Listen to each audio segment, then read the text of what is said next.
Let's go! Yes, sir! Nicki Minaj speaks up against the persecution that is happening to Christians over in Nigeria. Homegirl speaking at the UN. This is exactly what we needed, ladies and gentlemen. Someone of such great moral character, such as Nicki Minaj, to use her platform for good like this. It don't get no better than this, everyone. This is what we've been looking for a long time. I cannot wait to hear the homegirl Nicki Minaj's speech at the UN. Let's see what she gotta say.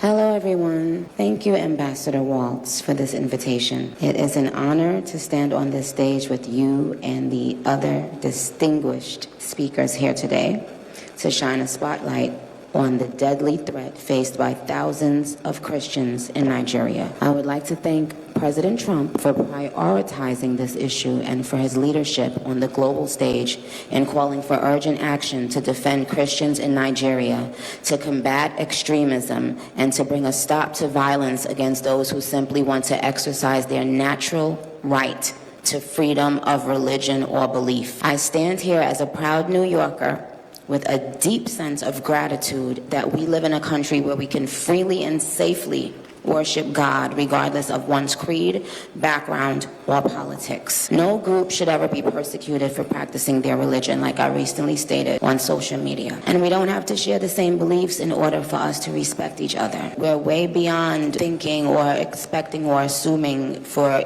the person sitting next to you to have the exact same beliefs. We're beyond that. That's ridiculous. But that shouldn't make one person feel less safe than anyone in any room. Music has taken me around the globe. I have seen how people, no matter their language, culture, or religion, come alive when they hear a song that touches their soul. Religious freedom means we all can sing our faith regardless of who we are, where we live, and what we believe. But today, faith is under attack in way too many places. In Nigeria, Christians are being targeted, driven from their homes, and killed. Churches have been burned, families have been torn apart, and entire communities live in fear constantly, simply because of how they pray. Sadly, this problem is not only a growing problem in Nigeria, but also in so many other countries across the world, and it demands urgent action. And I want to be clear, protecting Christians in Nigeria is not about taking sides. It is about uniting humanity. Nigeria is a beautiful nation with deep faith traditions and lots of beautiful barbs that I can't wait to see. When one's church, mosque, or place of worship is destroyed, everyone's heart should break just a little bit. And the foundation of the United Nations, with its core mandate to ensure peace and security, should shake. I am joined here today by peace builders, by faith leaders, by those who saw violence, saw rising intolerance, saw the threats clearly before us, and chose not to look the other way. I am inspired by their work to build interfaith ties, to see the humanity across the lines which might divide us, and to fight for security and liberty for all those who pray. Okay, whenever I am watching anything on the internet, whether it's news, social media, I'm always looking for the agenda, because there's always an agenda to everything that they publish to us. Because really, when we're watching this stuff, they're all programs, and programs are designed to do what? To program us, to cause us to believe a certain way, to follow a specific agenda. Many things that she stated thus far that are bringing like alarm bells to my brain. One of them was interfaith relations. So if you don't know what interfaith is, beloved, it basically is when people who believe in different gods, they co-inhabit, they mix together, they worship together. They basically put their faith in this big old pot, and it forms this interfaith gumbo. So that's literally what it is. It's basically letting down your walls and not caring if someone worships a different god, and you can both worship together because basically all roads lead to God. But the problem with that is that the God that I serve does not accept that. In fact, his number one commandment is, you shall have no other gods before me. He also says that we are to be separate, set apart, and sanctified. He also said, come out of her, my people, so that you will not share in any of her sins or contract any of her plagues. So no, we cannot coexist to that capacity. Of course, I do not believe in the persecution of anyone. I do not believe in violence against anyone. However, this right here is just an agenda for us to lower our guard and just accept anything. But we are of the elect, and the elect, we're not going to be fooled by these games. And I want to encourage you guys, stay focused on Yah, stay the course, because this stuff is designed to confuse you. She's using very soft speech that sounds very peaceful, but really, honestly, when it comes to the enemy will present peace, but really, the enemy is looking for war against the saints. So be careful with that. I look forward to our discussion today, and I hope it will encourage deepened solidarity for us to urgently work together to ensure every person can enjoy the right to believe, to worship, and to live in peace. Barbs, I know you're somewhere listening. I love you so very much. You have been the ultimate light in my life and career for so long. I appreciate you, and I want to make it very clear once again that this isn't about taking sides. This is about standing up in the face of injustice. It's about what I've always stood for my entire career, and I will continue to stand for that. For the rest of my life, I will care if anyone, anywhere, is being persecuted for their beliefs. Thank you.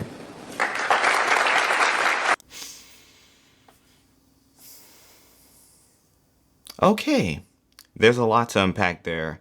First and foremost, I want to address that there actually is, I do believe there is persecution occurring in Nigeria against Christians. I do believe that people are losing their lives. However, Muslims over there are also losing their lives due to religious persecution as well. So it's not just exclusive to Christians. That's the narrative that they have painted for you, because over here in the States, there's this Christian nationalism that goes really hard, and the powers that be, in this case, Trump and his administration, they know that, they understand how to turn that mechanism in the direction that they want it to go. They're literally using people's faith as a weapon and pointing that weapon in any direction that they want it to go. In this case right now, for some reason, it is Nigeria. I do have my theories on what reason that is. It is not, ladies and gentlemen, it is not because they actually care about people's lives. It is not.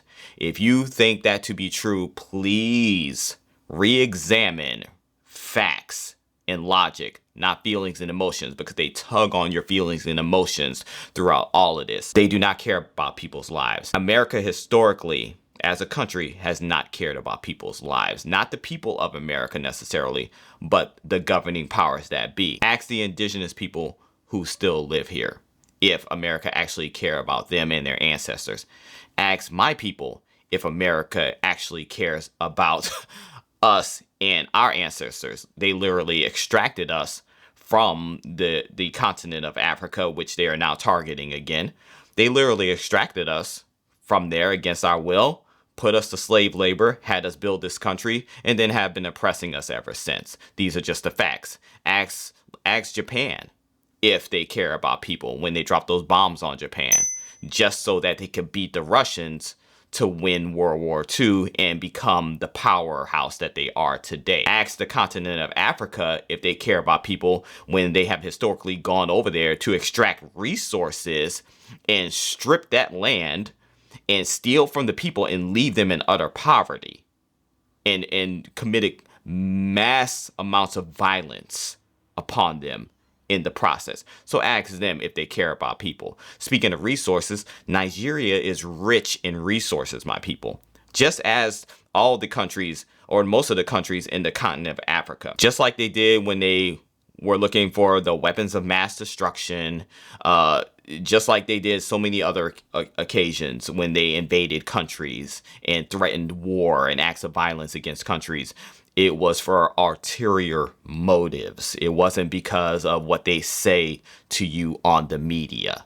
So I'm theorizing here that they want to go to Nigeria to extract some resources or to do some type of coup d'etat, which they have typically done in the past as well, so that they can be in power over there.